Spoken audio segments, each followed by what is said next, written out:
Welcome to Close Up Radio, where our hosts, Doug Llewellyn and Jim Masters, bring you the amazing stories of people who answered the call to unlock their potential and taken control of their own success with authenticity, creativity, persistence, and resilience. Close Up Radio special guests share their knowledge and wisdom so you, the listener, can live the most empowered life possible.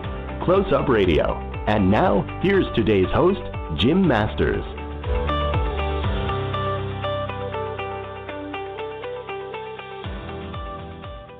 Thank you very much for joining us, everybody. We are live worldwide on the award-winning Close Up Radio service of the award-winning Close Up Television and Radio.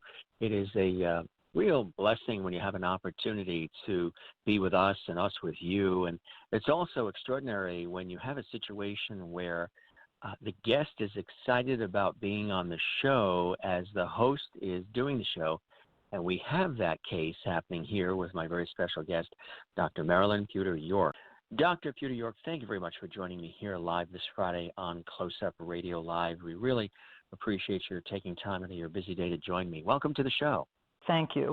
I also want to express my appreciation to your listeners who are out there. I'm hoping they're all well, but my heartfelt thoughts go to those who are listening who may be struggling right now with illness or other losses, and certainly hoping and wishing for recovery from their own particular traumas that they're facing.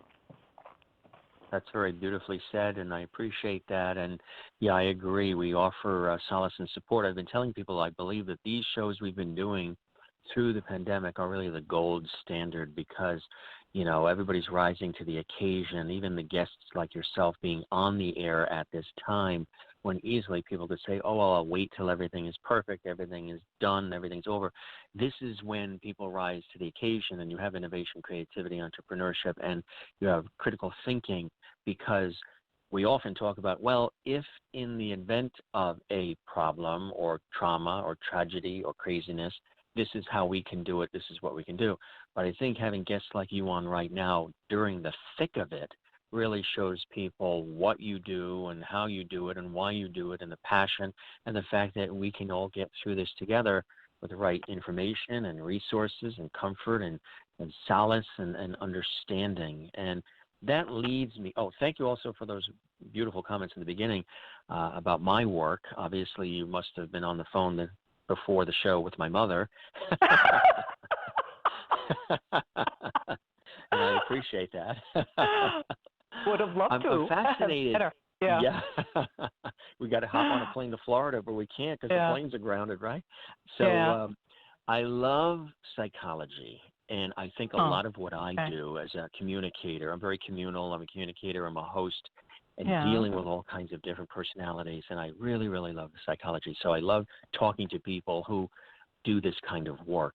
What first inspired you, Doctor? What are some of the things in your own life's journey that pointed you in the direction that inspired you to do this kind of work where you're guiding and helping other people, facilitating their own sort of healing and improvements in their own lives, but also when did you realize this was work you were meant to do? It's in your DNA. You have to do work that really empowers and inspires and encourages other people. Well, I hope I can be as articulate in the framing of the question. I wasn't inspired. I was in a survival mode. So I would suggest that I experienced quite a bit of traumatic events as a younger person, from the loss of a father when I was very young, a mentally ill mother, then a plane crash landing of a plane several years later, and then almost dying at 9/11. We lived in Battery Park City, and I was right in front of the building when it came down, and I was saved actually by a client of mine. So there's, and others, which this is not my autobiography, but you know, somewhere along the line, I'm not sure it's genetic that sometimes resiliency is built in, but I actually do think that I had to survive. And in the survival, I think I learned some lessons that strengthened my resiliency without knowing what I was doing. It wasn't conscious. But I had to learn the most adaptive thoughts. I had to keep my thinking in a place where I needed to rise to the occasion to handle whatever came my way. And I had to find adaptive behaviors to get me through it and also find any modicum of success. And so what happened is that the skills and the wisdom that got generated through life experience and realizing how to overcome the challenges and the anxiety has developed great lessons and developed a gift and a skill that I had. And it probably wasn't until, Jim, I was in college and needed to, if you will, find a major that, 2 and 2 equals 4. I have this gift. Why don't I pursue it? And what I would say is that I would not be the person I am today, nor would I have been able to counsel and coach more than thousands of clients in the past, 35, 40 years without learning through the struggles and the challenges, that I have. And really learning what I think are the hallmarks of endurance and resiliency, which we need now more than ever, So I hope that's an answer to but I didn't start off with being inspired. I would say I became inspired when I actually jumped in and developed my career and realized that I had a gift in helping people rise to the occasions that they're in. And that's a very, very exciting place to be. It really is. And again, I think it's a beautiful place to be, to come from the understanding and having lived through, survived, and come out the other side of things that aren't always the types of experiences we would hope for or dream of, I think adds to your expertise level, meaning the education, the skill set, the 40 years, all of that is there intact, but the humanity of having lived through certain things yourself that pointed you in the direction of then saying, you know what, I've made it through this. I understand the nuances and the nooks and crannies of how to get through this, not just from speaking from a textbook way, a clinical way, but from the human way. And that's what makes you so relatable, is because you can immediately relate to some of the things that you hear people share with you, because they're going to be sharing things with you that maybe they don't even share with their closest loved ones, because you create this essence and sense of understanding and of trust.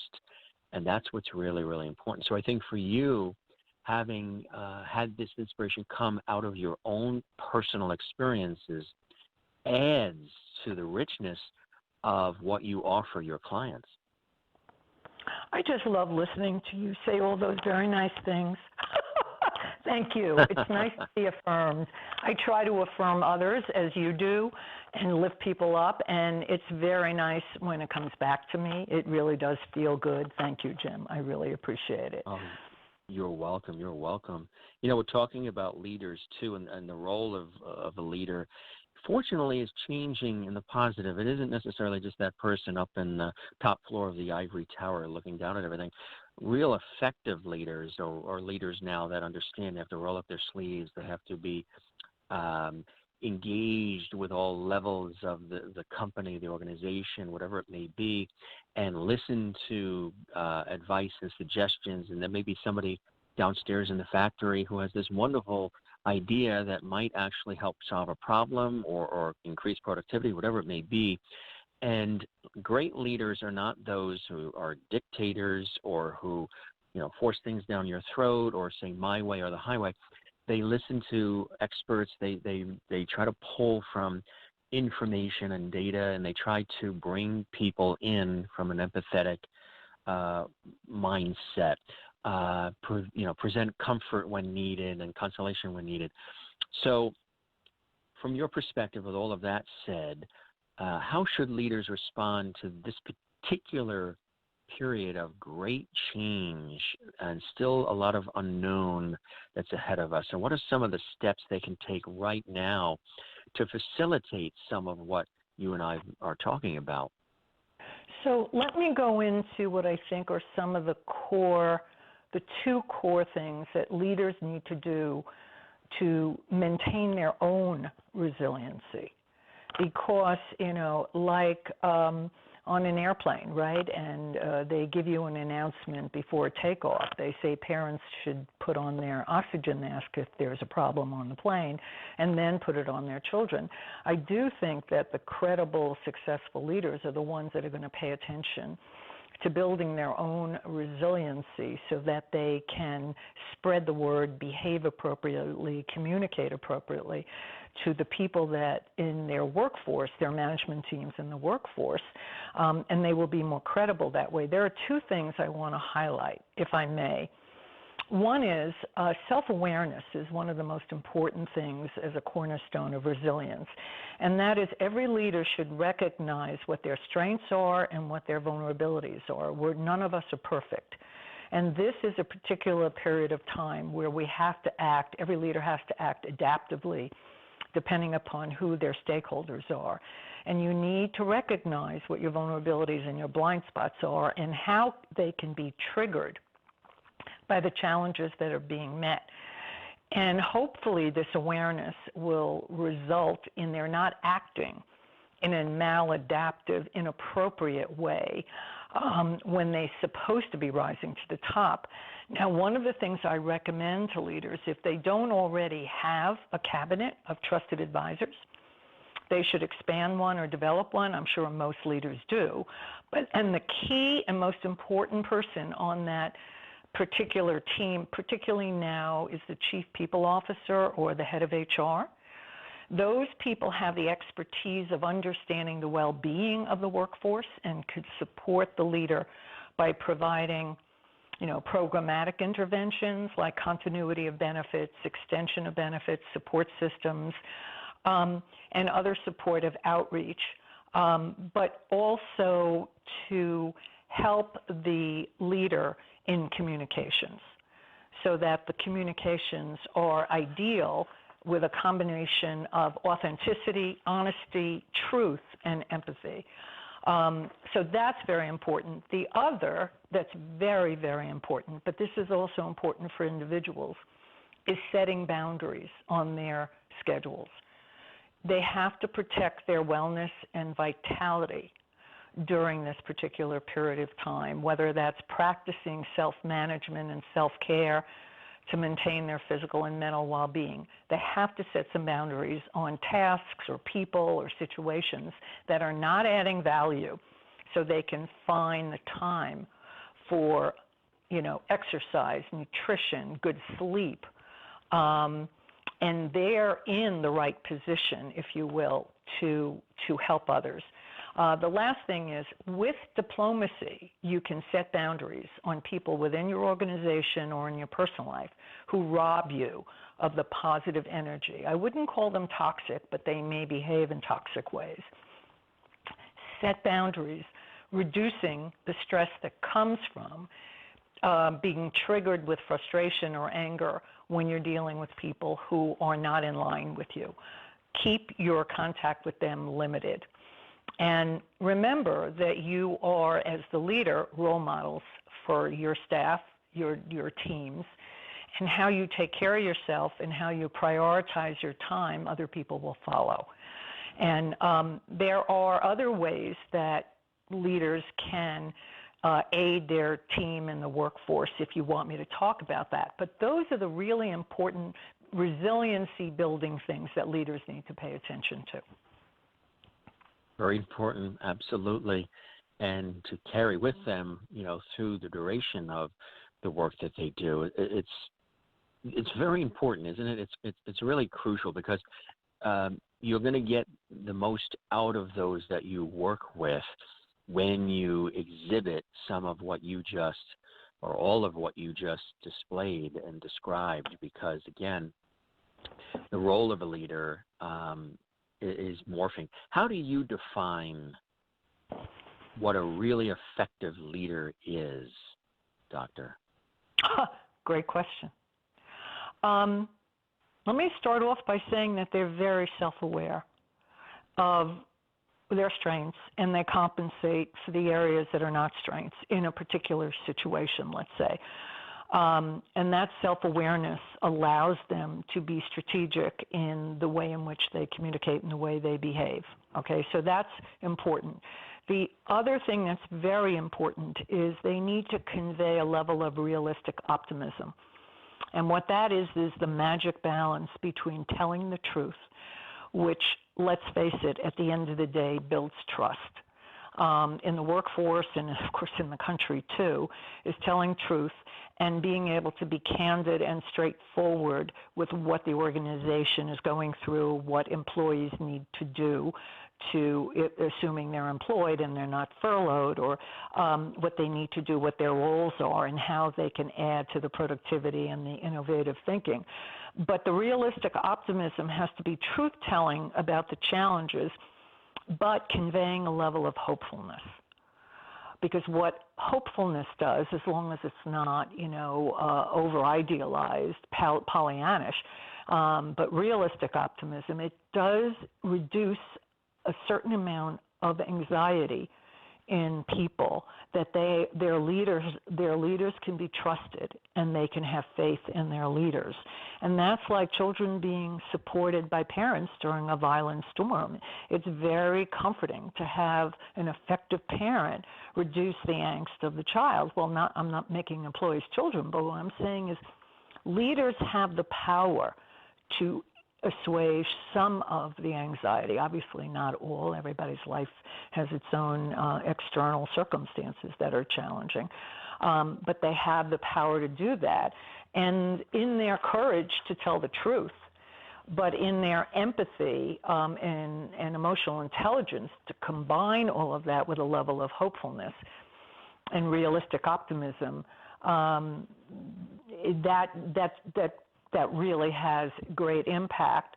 And I think the other impact is the creating connections in community. I think you talked about it before in terms of whether the form of connections are virtual conferencing once a week or every other week, personal outreach from a leader to staff members, blast emails throughout an organization, videos from the CEO, creating some level of inspiration, whatever the most efficient format is. What that can do, that outreach, is it's an antidote to isolation. Jim, some people who are working from home are single.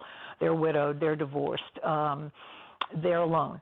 Some people may have a crowd, but they have family with them, but their level of energy is reduced because they're extroverts and they need the energy of working with people live. These Zoom calls, these web calls, all these ways of video conferencing can protect some people from that level of isolation.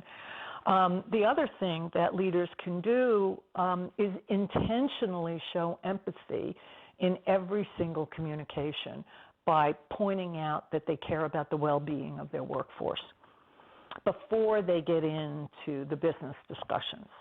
They start off with concern and empathy. And the other thing that I would reinforce is this is a time for creative, innovative thinking, but it has to be structured.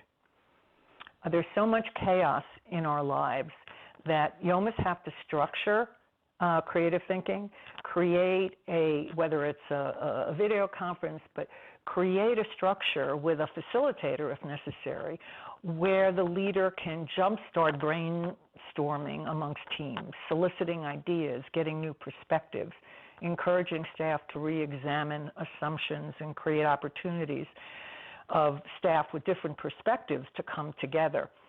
At a time when we all need to reinvent or reset, as you accurately put at the outset, this opportunity can create potential for innovation.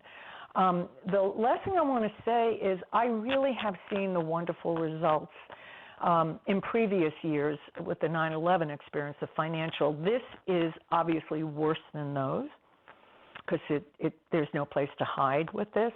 But those who lead and lead with the capacity and character to provide truth, authenticity, empathy, and clarity can increase the morale of the workforce and have a workforce that will be loyal to them going forward. And I've seen it. I've seen it, and I've been inspired by the inspiration that comes from these kind of leaders. And if only all our leaders had these qualities. Very true. Very true. We could do a whole show on just that. Yeah, can't wait. Yeah. That would require lots of wine, too, probably. Yeah, I think so, and avoidance yeah. of all partisan issues, yeah. Exactly. Well, it leads me to this question, or it's not even a question, it's really more of a statement of reality. Yeah. Even though it's a crisis, we can, every single one of us, no matter what title we have or how much money we have in the bank or what our cultural differences are or anything, we can all, especially leaders, they should, but we can all rise to the occasion, right? Yes, we can. Maintaining our health, assuming we're lucky enough to stay healthy, and if we have had the virus, that we recover and that we get our well-being back. If it's in our control, meaning we're healthy, yes, all of us can rise to the occasion. It's a choice, though, Jim. It's a choice. Yeah. Do you want to Yes. be victim and have negative feelings and negative thoughts about the future and be paralyzed with panic, the negative anxiety you so well described? Or do we want to make the choice with the help of others? Because sometimes you can't make that choice unless you're confronted diplomatically on the importance of Right. making that choice. Because if sometimes we let our feelings drive our thoughts and our behavior, we will wind up, if we're fearful, then we have fearful thoughts and then we behave in fearful ways, which does not always allow us to rise to the top in whatever capacity. Exactly. Parent, wife, husband, whatever, but sometimes you need that other person, whoever that other person is, doesn't necessarily even have to be a professional, as long as it's someone who themselves is resilient, is to shift to what can I do? How can I help? What skills can I develop? Can I help my neighbor who's older and get groceries for them and leave it in the front of the house? The well-being that you will feel in terms of being able to be helpful in outreach. Coming up with a creative idea and socializing it with other colleagues will make your day. I am in the process right now of collaborating with a colleague that I've collaborated with in setting up a resiliency inventory that we will, market at some point, which evaluates your strengths and your blind spots. But the exciting part is collaborating with my colleague reduces some of the natural anxiety I have about, the virus, my finances, my business is different or slower now. It generates energy being creative. So yes, if we can make the choice, I think it's imperative that we do. And the other side of it is, which is very exciting, I think there was an article in today's Times by one of my favorite writers, David Brooks, about, how people are rising up to help each other, that the partisan politics are still there in terms of the division in our country.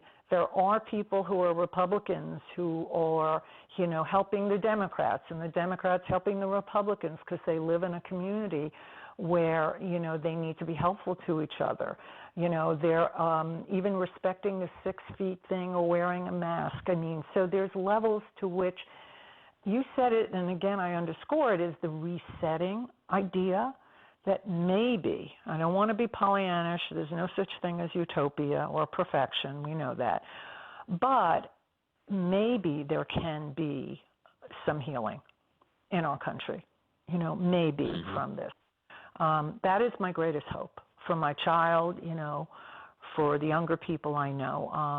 I'm older, so how many years I have on this planet, but, so I'm excited about this, but it's the excitement that helps my anxiety be positive. Exactly. Exactly. A beautiful thing to be aware of that and to live that. Real quickly before we wrap, and you'll Yeah, be back. I almost wish we were chatting. You'll be back next week on the 22nd with right. my colleague Doug, and you'll have a wonderful time. The But I will Office miss you. Survival Guide. You will. I will miss you too. We'll have to regroup and chat some more. It'll be a real Yeah, pleasure.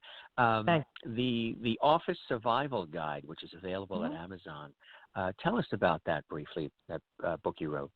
Well, it's interesting. That book came about because of my 9/11 experience. We were evacuated Yeah. for 5 weeks, and then Have we you came noticed a back theme to. there? A Yeah, lot we of were there. things We in your lived in life Battery are a City, result. so we were in But Ground a lot Zero. of Yeah, and a lot of the things, it seems like I hear a theme in your life. It seems Yes, like a lot of the things that end up developing in your life are the result of other things that have happened in your life. yes. Crises, Yeah, yeah, illness, obviously my childhood experience, the plane crash, all of that. Yes, I would say the best things that I've produced in my life, other than my daughter, who didn't come from yeah. disaster, Right. came because I wanted to turn something negative into something positive. But that's how I survived my childhood. I had to find Yeah, things that would make me feel in some degree of control. And my control came from trying to think positive or trying to be creative. And yes, and that book came from it. And I decided I wanted to take my wisdom and I wanted to populate it amongst a larger group of people rather than just, and I love my clients, but rather than just individual clients. hmm And I think it sold about 7,000, 8,000 copies. It was published in 2006, I believe. And in it, I just talk about every situation that can prompt anxiety in the workplace and how one can be more adaptive and be more politically correct, but also be more emotionally intelligent in managing difficult bosses, difficult peers, difficult subordinates, and how you can thrive in those situations. So thank you for asking about the book. Absolutely, absolutely. My pleasure, my pleasure.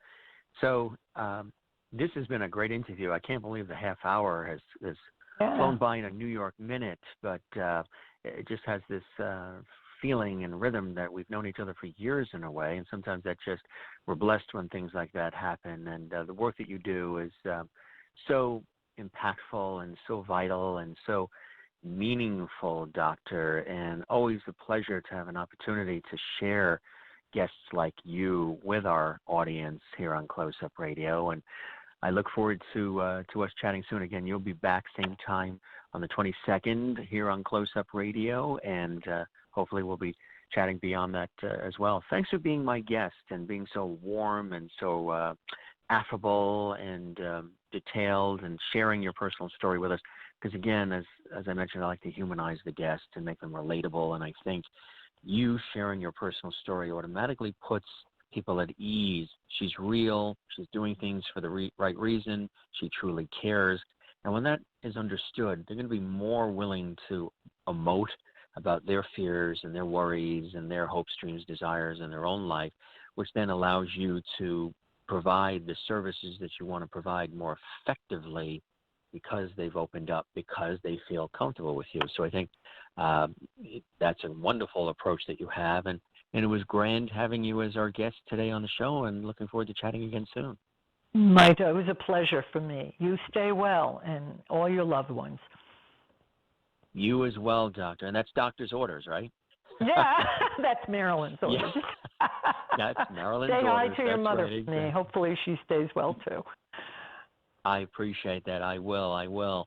You take care, and you have a wonderful rest of your day, Doctor, and we will chat again soon. Our very special guest, executive coach, psychologist, Dr. Marilyn Puder-York. She's based in Stamford, Connecticut, and she's just extraordinary, isn't she?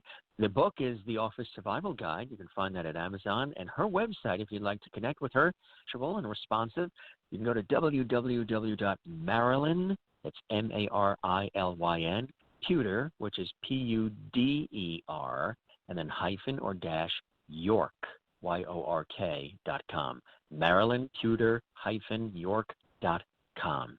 This is your host, Jim Masters, thanking you for your time this time. Till next time, stay tuned right here on Close Up Radio, where we've got an incredible array of guests coming up. I'll be back in less than 30 minutes with another amazing guest here on Close Up Radio. Till then, for all of us here, the entire team, thank you very much for being with us. You have a wonderful day. Be well. We're all in this together. Have a wonderful weekend as well, and I will talk to you soon on the next episode of Close Up Radio. Take care, and bye for now. You have been listening to a broadcast from Close Up Radio, a division of Close Up Television Incorporated.